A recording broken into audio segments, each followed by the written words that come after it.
Telecom company Vodafone idea की मुश्किलें कम होने का नाम नहीं ले रही हैं।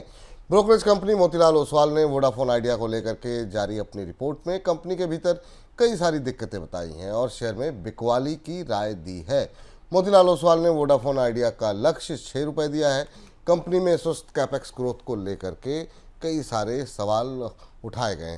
सर, ये रिपोर्ट तो आई 6 रुपये के टारगेट की, लेकिन कल हो और आज 2 दिन में जो वोडाफोन आइडिया के शेयर धारक हैं उन्होंने तो ज़्यादा काफ़ी खुश है, अच्छी खासा मोमेंटम बन रहा है। क्यों बढ़ा सर, ये तेज़ी क्यों आ रही है?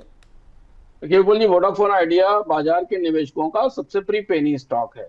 10 रुपए से कम का स्टॉक है। जब भी कुछ थोड़ा बहुत इधर उधर भी मूव होता है तो बाजार में 5, 25 पैसे, 50 पैसे, 1 रुपए की बढ़ोतरी हो जाती है। पर कंपनी गहरे संकट में है, समस्या में है। कल नुवामा ने एक अच्छी रिपोर्ट दिया था, ऑब्जर्वेशन दिया था, उसके कारण बाजार में कुछ बढ़ोतरी हुई थी। कुछ वोडाफोन आइडिया ने घोषणाएं की थी जिससे पहले भी होती रही हैं।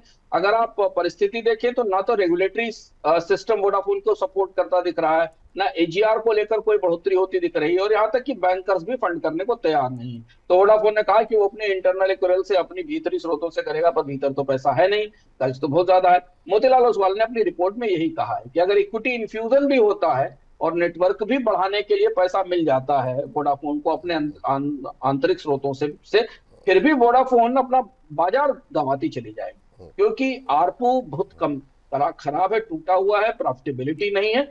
और आने वाले समय में वोडाफोन को टैरिफ बढ़ाने पड़े, और टैरिफ बढ़ाते ही जो बड़ा बचा हुआ सब्सक्राइबर बेस है वो भी हाथ से निकल जाएगा। वैसे भी वोडाफोन के पास हाई पेइंग प्रीमियम सब्सक्राइबर है ही नहीं, और चर्न जब भी हो रहा है सब्सक्राइबर का तो वोडाफोन इसमें सबसे ज्यादा गंवा रही है।